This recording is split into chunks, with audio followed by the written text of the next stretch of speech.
Joseph here a little bit. I'll introduce Joseph by embarrassing two people on this call so far. So let's see if I can do a good job embarrassing both. Well, there he is. And can you guys see that? That is Joseph on the left and my son Lucas on the right. And they were, I think, fighting over some ice cream somewhere, maybe in Florida. But Nice. these guys go way back. So I'll stop the embarrassment part and just say, hey, it's great to have Joseph and all you guys on the call today. Our story here is just to inspire us and share our quiet times together and do that in the month of July as some of us get ready to be part of our Father Son camp at the end of the month here in Winter Park, Colorado. And so we've asked some people to help us just get our hearts in the right place. And so, Joseph, we've invited you to be a part of this today. Joseph actually lives this summer in South Carolina with his mom and dad, John and Barbara Porter, and but he actually has chosen Colorado to hang his hat here for some time. We hope for a long time as a professor of philosophy at University of Colorado in Boulder. Truly an ugly place to live, but it's okay for us folk up here. We enjoy it. Anyway, we're happy to have Joseph here. Joseph, we're going to let you take it away, my friend. Thanks for being here. All right. Well, thank you so much, Bart, for the invitation, and thank you all for being here. This is a special opportunity for me, and I don't know all of you, of course, but hope I can meet you in person at some point. I have a deep appreciation and respect for Bart and the camp and everyone else involved in that. I think it's a really great thing. So this is special for me, and it's special to have my dad here too. Um, what I wanted to share with you was a shortened version of a sermon I've given a couple times called the Prodigal Father. Uh, I'm guessing most of us are familiar with the prodigal son, the parable of the prodigal son. Does anyone know what the word prodigal means? Any guesses? I'm a professor, so I have to. It's something like outrageous or beyond limits or something like that. Yes, yeah. So the idea, the son is prodigal because the way he spends his inheritance is just it's kind of recklessly lavish and over the top. It's that kind of idea. And although the son is prodigal, uh, in the parable, so is the father. The father loves his son, and both of his sons, in fact, overabundantly and prodigally, without limit. It's over the top and reckless, but not selfish, but loving. And so that'll be our focus, and we're going to focus. This is in Luke 15. If you have a Bible and want to turn there, won't read the whole chapter and the whole parable. I encourage you to do that on your own. Just going to focus for the sake of time on verses 11 through 24. And I will read verses 11 through 16 to get us started. And Jesus said, there was a man who had two sons, and the younger of them said to his father, Father, give me the share of property that is coming to me. And he divided his property between them. Not many days later, the younger son gathered all he had and took a journey into a far country, and there he squandered his property in reckless living. And when he had spent everything, a severe famine arose in that country, and he began to be in need. So he went and hired himself out to one of the citizens of that country, who sent him into his fields to feed pigs. And he was longing to be fed with the pods that the pigs ate, and no one gave him anything. So we'll stop there just for a moment. The son, he gravely insults his father by asking for his inheritance early, before he's even died. This is a huge slap in the face. But the father is a generous and even a prodigal father, and he grants the request. And the son leaves home and he goes to New York or Vegas or wherever, and he blows through his entire net worth like that. And he's left with nothing. No friends, no inheritance, no family. He's literally jealous of the pigs. Not a great place to be. Verse 17. But when he came to himself, he said, how many of my father's hired servants have more than enough bread, but I perish here with hunger? I will arise and go to my father, and I will say to him, Father, I have sinned against heaven and before you. I am no longer worthy to be called your son. Treat me as one of your hired servants. So the son, he decides to go back to his father. And even this is relatable, I think. He comes up with a nice little speech. We do this maybe with an email. I hope this email finds you well. We're trying to massage, get something we want. We often try to manipulate people with our words. And that's my impression of what the son is trying to do at this point. He's trying to manipulate his father with his words. Why is he doing that? And the fundamental answer, I think, is that he underestimates his father's love. Verse 20. And he arose and came to his father. But while he was still a long way off, his father saw him and felt compassion and ran and embraced him and kissed him. This is the turning point of the whole parable. The son is on his way back. He's rehearsing his speech. He's hoping to squeeze just a little bit of mercy out of his father. Make me a hired servant. And his father sees him off in the distance. And his father starts running. We have a little bit of a jogging culture nowadays in the United States. In traditional Levantine kind of Near Eastern cultures, grown men did not run in public. But the father, he doesn't care. He runs to his son while he's still a long way off, and he gives him a big hug and he kisses him. And by running to the son and welcoming him before he reaches town, the father embarrasses himself.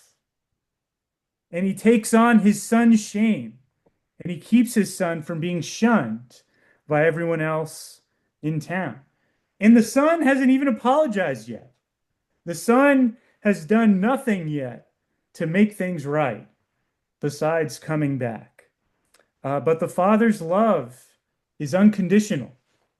So he doesn't care. He just wants to be back with his son. Verse 21.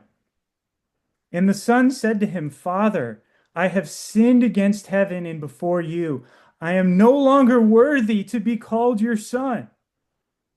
But the father said to his servants, bring quickly the best robe and put it on him, and put a ring on his hand and shoes on his feet, and bring the fattened calf and kill it, and let us eat and celebrate. For this my son was dead and is alive again. He was lost and is found. And they began to celebrate. The son had hoped to change his father's heart. But of course, it's his own heart that changes. And his fake rehearsed apology becomes a sincere and heartfelt one. Father, I have sinned against heaven and before you. I am no longer worthy to be called your son. And his father is ecstatic. He brings out his best robe, gives him the family ring, whips out a whole cow, orders a feast for the whole town. My father and I, we both love to grill. We both love steak and meat in general. My father has put on some excellent meals for me. He hasn't yet ever prepared an entire cow for me. Maybe someday. I can We'll eat a see. might eat a whole cow. This father brings out a whole cow for a whole calf for the son, and he's reunited with his son. For this, my son was dead and is alive again. He was lost and is found. And they throw a party. Imagine if the son hadn't underestimated his father's love. Think about all the time he wasted starving among the pigs. How much more quickly would he have come home if he knew that his father would run to him? Why herd pigs when a steak dinner and party are waiting for you at home? Why delay? And why even leave at all in the first place? Why abandon your family? Why seek pleasure in a faraway land when you have everything you need and are deeply and truly loved right where you are? The son didn't see all that at first. And why not? Because he underestimated his father's love. That's why he didn't come home sooner. And that's why he left in the first place. But what can compare with the welcome he receives? What more does any of us want out of life than to be loved the way this son is loved by his father? What is your picture of God? I'm assuming most of us are Christians on the Zoom, but maybe not everyone. Even if you're not religious, you have some picture of God. What do you think God is like? How do you imagine him? Not that he can be seen, but we think of God as having a certain kind of personality, a certain disposition towards us. The son in the parable had a picture of what his father was like, how he would react and respond to his return. And he had a picture of himself as no longer worthy to be called his father's son. But Jesus's picture of God and Jesus' picture of us is different. Jesus' picture of God is a prodigal, over-the-top father who welcomes his children home no matter what. Even if they've squandered the family inheritance, even if they've insulted him to his face. And Jesus' picture of us is as dearly loved sons whose father desperately wants them to come home if they're not already home. The key, I believe, to joy and the key to spiritual growth and maturity is internalizing this picture that Jesus gives us of God as a prodigal, loving father. And also internalizing the corresponding picture of ourselves as sons who are unconditionally loved. And that's not always easy. You can believe that, you can grow up being taught that. That doesn't mean you really feel it in your bones. And I think one of the most important questions we can ask is, well, how do we accomplish that? How do we internalize and really come to embrace in our souls, in our hearts, the picture of God as a prodigal father and of ourselves as dearly loved sons? So I didn't want to take up the entire time talking. I thought we could take the rest of this time to reflect on three questions. The first is what are our natural distorted pictures of God? What are the ways that we might think of God that aren't really fully aligned with the reality of who he is?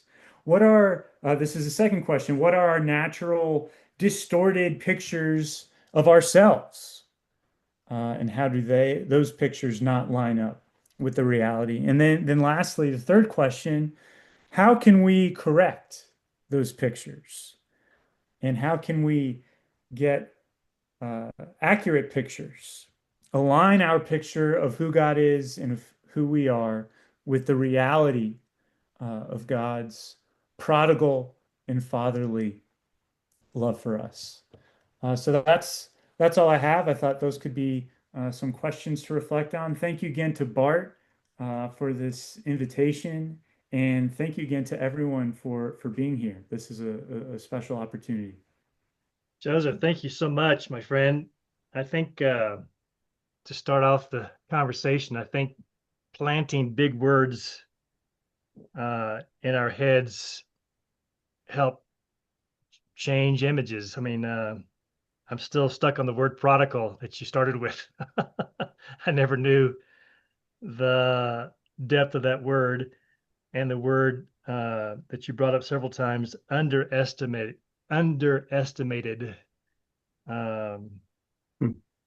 we underestimate ourselves, our picture of God. I know I do, and this is a stretch. This is a real stretch, and has me thinking. I appreciate it. Thank you for sharing that. Who else? I'll go. Excuse me. Yeah, thank you so much, Joseph. That was a very helpful um, reminder, refresher, and I think that, as much as I'd like to think that my picture of God is developed into something more gracious than it has. I have to say that when you ask that question, what's my picture? I kind of see a disappointed face, look on God's face that He knows I could have done better than I did, or He knows I could have handled the situation differently than I did. And somehow I just, default to thinking about where I fell short, which we all do, and I certainly do. Um, and so I think what's weird, I'm going to jump down to that second picture of myself, is that then I feel like I've got to compensate, I've got to make up for it, I got to do better, and not so much. It's more like in other people's eyes, I need to somehow perform in a way that other people will pat me on the back and say, "Wow, you did more than we expected." And so that's just a bad cycle. But I think that picturing the father with a smile on his face, which he had to have had.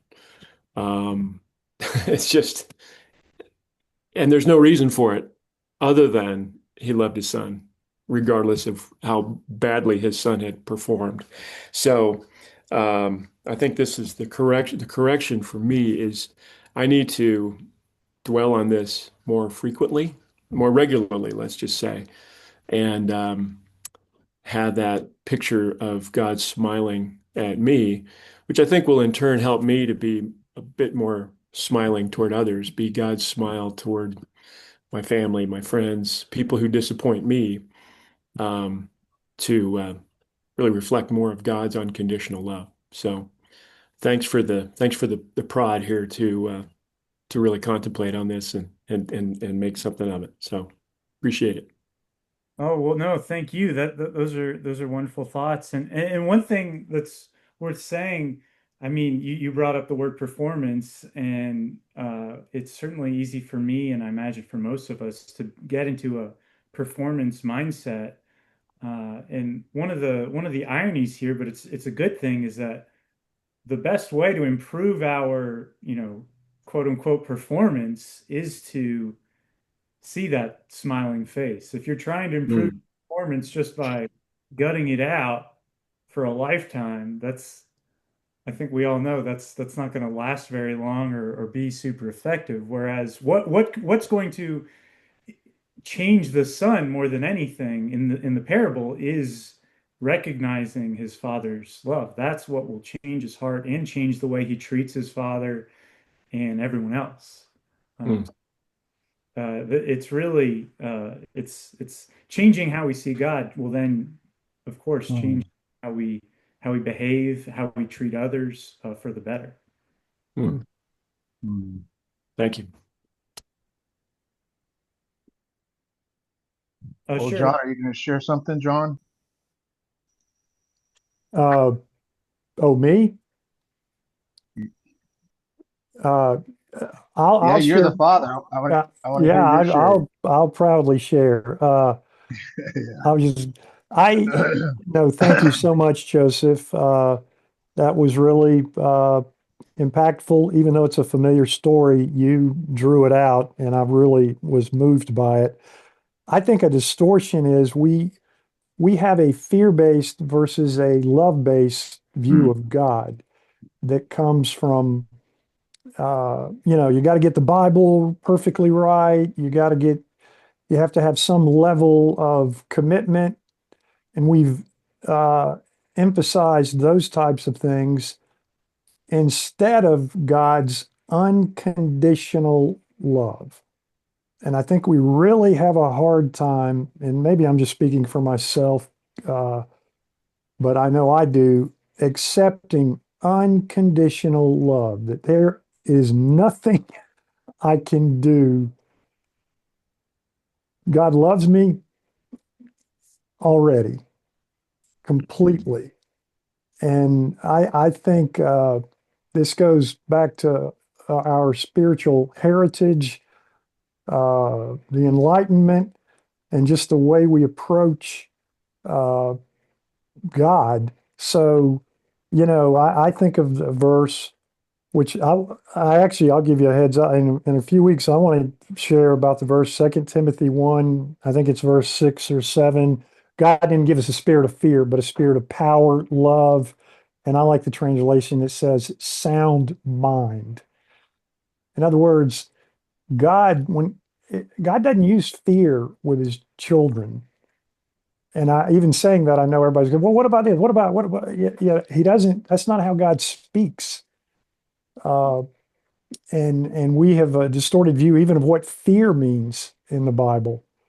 Uh, and so I think this goes deep, and I can't think of any more important message uh, than to. And just last thing I'll say, how can we correct it? I think one way, relating to what Michael Hendricks shared yesterday, is surrounding ourselves with people in a community that really emulate that kind of love so that we can feel it. People that are Mm, glad to be with us in regardless of what we've done or how poorly our performance is. That's part of the reason we need community so desperately. And I appreciate what you guys are doing with the camp and the fathers and sons.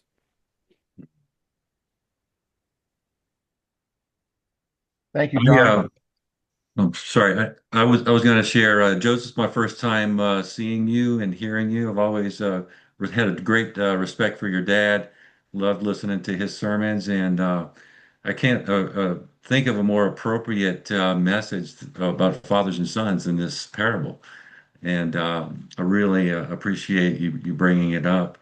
And I think I could agree with John and Brian and Bart and the things that they've shared in our view. And I think the challenge for me is to not only accept that God's view of me, but also to project that to other people and to imitate God in that way. And I did hear or see an article about this before, and the thing that I'd never thought about is why did Jesus share this parable? And he shared it to the Pharisees and the religious leaders to show them that God was different than who they thought he was. And it puts it in a different perspective. And it's not about even the sons and how they ultimately responded. It's just showing us God. And God gives us free choice, which is something that is difficult to imagine as a father. We want to have more control often.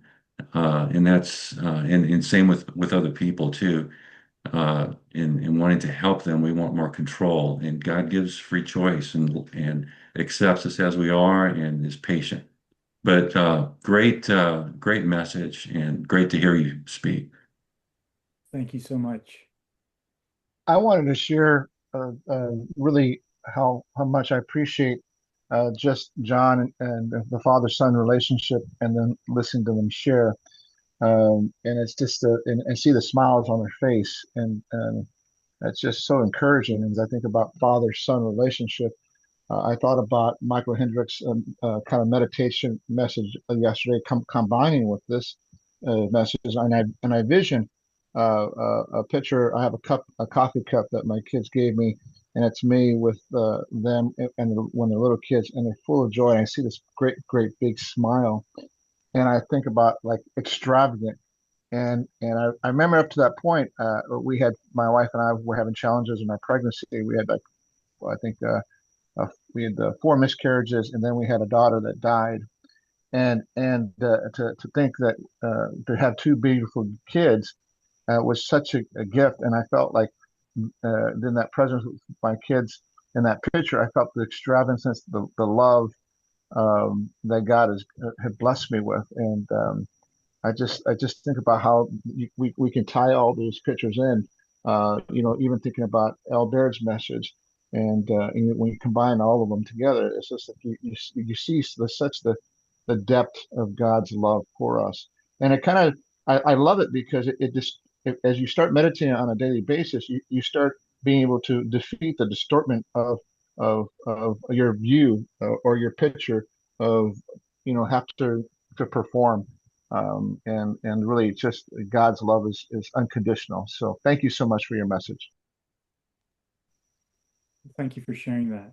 I wanted to say thank you too, and I appreciate initially when you were talking, asked us to kind of weed out or pull out what prodigal means, and then you made it a point to say it's not just the prodigal son, it's the prodigal father, and just how different and unique God's love is. And, that hits home with some of the family dynamics I have. And then I was thinking about, kind of what Dave Emo was sharing. I appreciate what everyone is sharing, but I think it just speaks so much to this time that we're in right now. Regardless of one's political standing, regardless of, you know, there's just a lot of turmoil in this world, and there's a lot of fear. And fear, I think, often manifests into anger. And if to me, it's just so clear that we need God more than ever. And I think a lot of times as our world kind of pushes God away and wants to try to find their definition or do this and that, on all this screaming and crying and yelling and all these things that we all see, really what it is we want acceptance. And when you see God and his love and what he's doing, just that joy he has for us and that love that he has for us. And I thought about in your second question, how does it distort you?